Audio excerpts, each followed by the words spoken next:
Hey YouTube, Joeboy here. So, One Piece chapter 998 is out. If you guys haven't checked out that chapter yet, I suggest that you do so because I will be spoiling you. But now that you have, let's begin. Alright guys, this was the chapter a lot of you were waiting for. Oda saved up all them devil fruits for this one, and good lord, the community got it exactly what they wanted. This wasn't a week where we have to deduce the meaning of the title or the theme of the chapter. Straight up ancient zones, so let's just knock them out. Sasaki has the Triceratops ancient zone. I think basically everybody called this. But it still blew my expectations out of the water from the design itself. Outside of the carnivorous ancient dinosaur fruits like Page 1 and X-Drake, this is definitely my favorite dinosaur zone, period. I really like Queen, and I know that a lot of people like the long-necked dinosaurs, but that's a no-go for me. That's definitely the worst. If it makes you feel better, I felt the same way about Kaku. I'm sorry, nothing tops the Spinosaurus, and nobody's gonna convince me otherwise. I thought it was kind of funny though how Sasaki's hat grew along with him. For some reason, it feels different than when other clothing items do the same thing. If you take the hat off, does it shrink? And if it doesn't shrink, this would be an excellent business application for devil fruit abilities. Anyway, I've seen some people say that like Franky is new technology, and he's always felt more, at least to me, more defensive than offensive. I understand that he has the laser beam, but you know, like when Franky was first introduced, his big thing was, I'm made out of metal and you punch me and it hurts, you know, so that's kind of how I associate Franky. And so here we have him versus the strongest creature, and this one in particular, the Triceratops, with, you know, maybe the best defense out of at least all of the zone dinosaur fruits that we have so far. So strongest creatures to have ever lived dinosaurs versus the cyborg man. I said this a long time ago, but you know, you have those old Japanese movies where you have a dinosaur, Godzilla versus, you know, giant robots, and we could still see that. I mean, it's not Godzilla, it isn't Franky versus Page 1, but it's still kind of similar. We could see it, I'm all about that. But yeah, I guess my expectation is that this probably is going to be a defensive slugfest. You know, and Sasaki's also kind of set up like a good dude. We've seen some interactions that make me think that at the very least, so it kind of reminds me of Senor Pink maybe. And obviously there's a theory floating around that Sasaki may be Kokuro's son, so you wonder whether he might get recruited because, you know, how can you seriously want to hurt Franky once you get to know him? Seriously. And if he's the friend of your mother and daughter, come on, man. The next person who revealed their fruit in the chapter was Black Maria, and she is an ancient spider, which is, obviously we predict a spider, but I didn't think of an ancient spider. But yeah, that fits the themes here, obviously. I actually had to Google this one. Rosa Miguel Grovogeli. I tried. It's the oldest fossil megalomorph spider, which is essentially big or thick, stout-legged, and hairy spiders like tarantulas and various trapdoor spiders. Which are actually pretty cool if you want to Google that. I've seen some videos where they like burrow underground and they have literal doors that function a lot like doors. And you can lift the little door up and find the spider. I saw some brave soul on YouTube open the door, lure the spider out, and literally play with it. So apparently they're harmless, or at least some varieties are harmless. That happened. Would I ever do that? No. Some of you out there may be cooler than me though. Actually, funny story about this. I have a friend who collects spiders, like he likes rare breeds of spiders. Interesting friend. But anyway, he wanted to show me one of his spiders and was inside like a little plastic container and had some like brush in it. He was like, oh, this spider's so cool. It's supposed to be very, very poisonous, so you don't ever want it to bite you because it hurts really bad and you'll probably have to go to the hospital. And then he opened up the lid to like show it to me closer, and the spider was so dang fast. Apparently it didn't escape, but I was not waiting to find out. So anyway, guys, if you didn't know, I don't like spiders. I don't care if it doesn't bite you or it doesn't hurt. I don't like spiders. But anyway, I'm sure Oda picked this one because it is literally the oldest tarantula-type spider, which I guess makes it famous, but other than this, I don't find it particularly interesting. It was only supposed to be up to like a centimeter big, so it's not like huge or intimidating in that respect. What is interesting though is how Black Maria appears as a spider. She has two faces. So I feel pretty confident in saying, my memory isn't always the best, but I feel pretty confident in saying that no zone fruit we have ever seen has had or granted its user two faces, and I don't think a Devil Fruit reveal box has ever been wrong like this, so it's like, she's definitely got this Devil Fruit. So I've got two, maybe three thoughts. First, is it possible for Black Maria to be both a Devil Fruit user and a Smile user? I don't think that this looks like a Smile normally would, but it would at least explain the second face. Obviously, we've never seen this. We don't know if it's possible. It could be. There's an old theory about Kaido having 1,000 smiles. That's obviously not true now, but, you know, maybe we'll see something like that. Second theory I got from Revujo is that the Black Maria we all know and love, the actual design of the woman herself is fake. Made out of silk, kind of like a movable appendage on top of the thorax. I guess the best equivalent to this is like Doflamingo's clone, made out of string. So basically, Black Maria's real face is the ugly one with the tongue that we see at the bottom or on the roof. I hope this is true, because it would be funny. Certainly this could only help Sanji in the fight, right? If, you know, Black Maria ends up being that guy or girl. I really don't think I like either idea, though. Not really. But yeah, two faces, it's weird. You know, could she be two people stuck together? Like the judge from Enies Lobby? That'd also be funny. Zoro fought that judge, so maybe it's Sanji's time. But let's not get so lost in headcanon. The question right now is simply, assuming Black Maria is a woman, will Sanji fight her? And if so, how will that fight go? That to me would make this fight next level in terms of impact on the story, right? The next time that Sanji seriously fights a woman, potentially even hits one, is obviously going to be a big deal. And if he doesn't, then we'll see sort of how Sanji might deal with that situation going forward in the story. So the fight is really relevant. And we've speculated the Sasaki-Frankie fight could be on that level too, if Sasaki is related to Kokoro and Chimney from Water 7, so maybe. As of right now, pretty much every major fighter is accounted for, so I don't know who would save Sanji from this inevitable fight. Although, truth be told, it would make more sense for Sanji to fight Page 1 or Ulti, and then for either Nami or Usopp to fight Black Maria, because Black Maria is, you know, she's waiting in her lair, she sets up traps. Kind of reminds me of Usopp. Obviously, Nami is a woman. Sanji right now is freaking out, being surrounded by women. Not gonna lie, his taste is kinda horrid. We got a girl with a crazy long freaky neck, one who sweats like I have never seen before. I also kinda wonder if she's poisonous. One with the largest gap tooth I've ever seen. One who looks like a Canadian from South Park but like more square. And a girl who I want to call Patty just based on the design. God, I'm judgmental today. But you can't say Sanji doesn't possess true love for all women after this chapter, or the Genjutsu is real. I just want to do something special for all the ladies in the world. Do yourself a favor and look up Flight of the Conchords and you'll understand the reference. But yeah, right now I'm loving the theory that he steals all these girls' hearts because, you know, they don't seem to be the prettiest and they just want to be loved by Prince Charming. Especially if Black Maria is not who she appears to be, is actually, you know, the face on the bottom. Sanji still loves her. But next up, we've got Who's a saber-toothed tiger ancient Zoan. People called the hell out of this one too because his groupies were all cats and people assumed an ancient model cat. Saber-tooth made sense. The actual design though is a bit different to how I was expecting. I guess a little bit more cartoonish. I was expecting a model more like Lucci, but I'm not opposed to what we got. It reminds me of the Minx in a good way. I love that Oda gave them, like, cat perches on their level. A constant in life for you. Cats will cat. And also in this case, I guess we've got a cat versus a fish with Jinbei. I don't think many people predicted Who's Who versus Jinbei, so that works. But yeah, I thought that there was some interesting lines in this spread, more so than the Devil Fruit. Who's Who said, Straw Hat got away. We caused some trouble for Kaido. While he's lounging around with, unconcerned expression and posture, I really get the feeling Who's Who doesn't care, which also works for the mentality of a cat.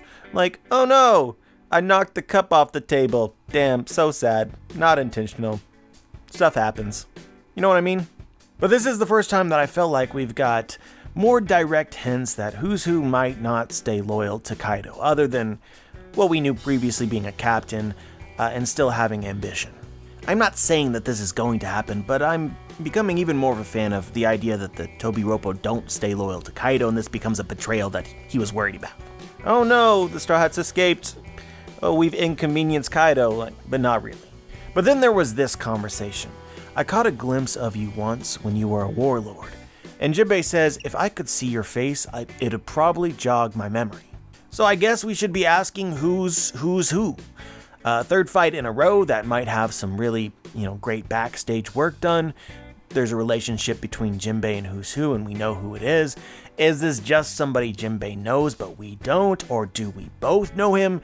I'm gonna be honest, I haven't seen a single who's who theory I like. I mean, people have been guessing who's who for many months now. Not one of them I like. So drop your identity or your who's who identity theories in case there was one that I missed. But until I see something that I actually like, I'm just gonna wait to see what Oda has in store for us here. But yeah, guys, the community wins this round 100%. We nailed all these devil fruits. We are way too smart, and Oda needs to step up his game. But maybe what was most interesting is what he left out. If this chapter doesn't tell you that we're getting a Kaido and Yamato powers/devil fruit reveal soon, well, it tells you that. I don't know where I was going with that. That seems like the direction Oda is going, and honestly, that makes sense because Yamato flashed his teeth just a few chapters ago. So we should expect to see something soon. I thought that the statue at the end of the chapter was pretty interesting. A dragon statue punched by Ace. Dragon obviously relates to Kaido. Kaido, I guess, didn't like the statue once Ace made an impressionist painting of its face. Ace been remodeling classical art like the Spanish recently. Oh, it's too savage. But you have to like the science of Yamato introducing and standing before a dragon statue. That's about all I'm going to say there. You guys know what I'm thinking. We'll know soon enough. There has never been, as far as I'm aware, there has never been a chapter titled the same thing twice, and certainly not one, and then soon enough another one. So, we're not going to get another chapter titled Ancient Zones, so maybe it's called Mythical Zone, or maybe it's not called a zone at all. But yeah, the end of this chapter reads like the start of a flashback. Ace and Yamato flashback. Ace came to Onigashima to kill Kaido, and he survived and escaped. I've got to be honest, this wasn't what I was thinking happened with Ace, although some of the dots here are difficult to connect because all we know of right now is that Ace knew Yamato, and Ace had an interaction with Tama, presumably before leaving Wano altogether. Or at least I assume that to be the case. A theory I don't think I've ever talked about, which seems relevant right now, is the idea Kaido recruited Ace into his crew, or forced Ace into his crew. Ace was the ace of the Beast Pirates. We don't know, their card game related theme. We haven't seen the Ace yet. How this timeline would actually work, especially when we got the backstory of the Ace Pirates and supplemental material, I'm not too sure. How Ace came into Onigashima and managed to escape is, for me, just as big of a question. I'm down for this flashback because flashbacks tend to hit in One Piece. I'm just not too sure what it is that I'm actually expecting besides Ace fan service, which, isn't a bad deal by itself. But you guys know I'm always looking for those story implications. Not sure what those are. Is Ace part of the reason Kaido wanted to crash Marineford along with Whitebeard? What's the payoff moment if we do get a flashback like this? But yeah, I guess I'm over the whole ice plague deal. Like I'm pretty much done with that. At least for now. It went one of the ways we actually predicted it. It's like Oda to be simple-minded, fire beats ice, Pokemon logic, that makes sense. Marco is the healing fire guy. He could straight up beat the virus, and he did. The theory community wins once again. But unlike all the devil fruit reveals, which I really liked, I thought, this is exactly what we wanted. In this case, this is one of those examples where I didn't like it, even though we were right. It just feels, I guess, like filler. Like 8 chapters ago, the virus is introduced, and then it's quickly dealt with before you actually fear anything at all or get major payoff for it being in the story. It's, if it's dealt with right now, like, for sure. Maybe this sets up Queen bringing a different kind of plague.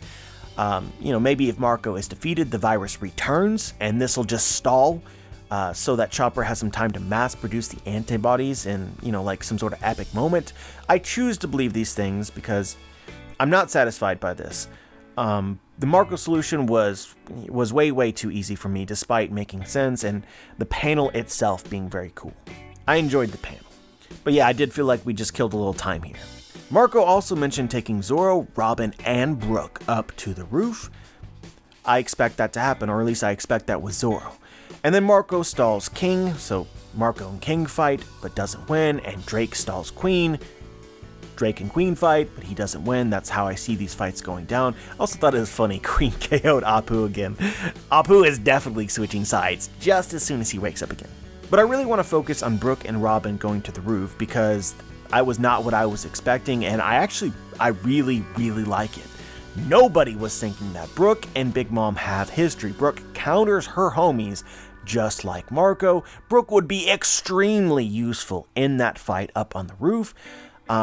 And we'd actually get to see the fight happen. People complain a lot about off-screen fights. Not too many complained about Big Mom and Brook being off-screen in particular, but here we could see this fight happen, and why it was off-screen would make a lot of sense, since we are getting the same thing again now, and we still don't know exactly how that interaction between Brook's abilities and the homies actually work. So Brook is incredibly useful in a fight up in the roof to stall Big Mom or otherwise. I really like that. Big Mom also wants to recruit Brook because he's interesting, kind of like, when she took him and then he was her plaything, so that happened. I also kind of want Brook to call Big Mom young lady in front of Kaido and see his reaction to that, because that would be fantastic. Robin, though, is also very interesting, maybe more so. Nekomamushi warned us in Zou that Robin would be desired for players looking for a poneglyph interpreter. And then Oda conveniently maybe decides to present Nico Robin to both Yonko on the roof, who are both poneglyph collectors interested in those things and currently planning to find an ancient weapon. For sure that we know that Robin knows the location of a couple of them, probably Pluton and Poseidon for sure. For story reasons, I want Robin on that roof. It's not exactly the Black Maria 1v1 fight that a lot of people are asking for, but Oda has never made Robin an important solo fighter, so this would sort of fit in with those trends. But Big Mom would certainly love Robin's Devil Fruit if she became a giant full-bodied version of herself like people predict that she may be able to do. But I'm just down for Robin interacting with anyone who cares about the history and the poneglyphs. I don't think that she'll say anything, but she could, and this might set in motion a plan to kidnap her, like Nekomamushi warned. I mean, Robin appears, Kaido, who does he have to read the poneglyphs? We don't know. Big Mom's plan is pudding, but doesn't seem too reliable at this point in time, so they should both want Robin. And yeah, before we move on, I really enjoyed Zoro's moment with Drake. I don't have a lot to say about it, but you chose the winning side. I really like that.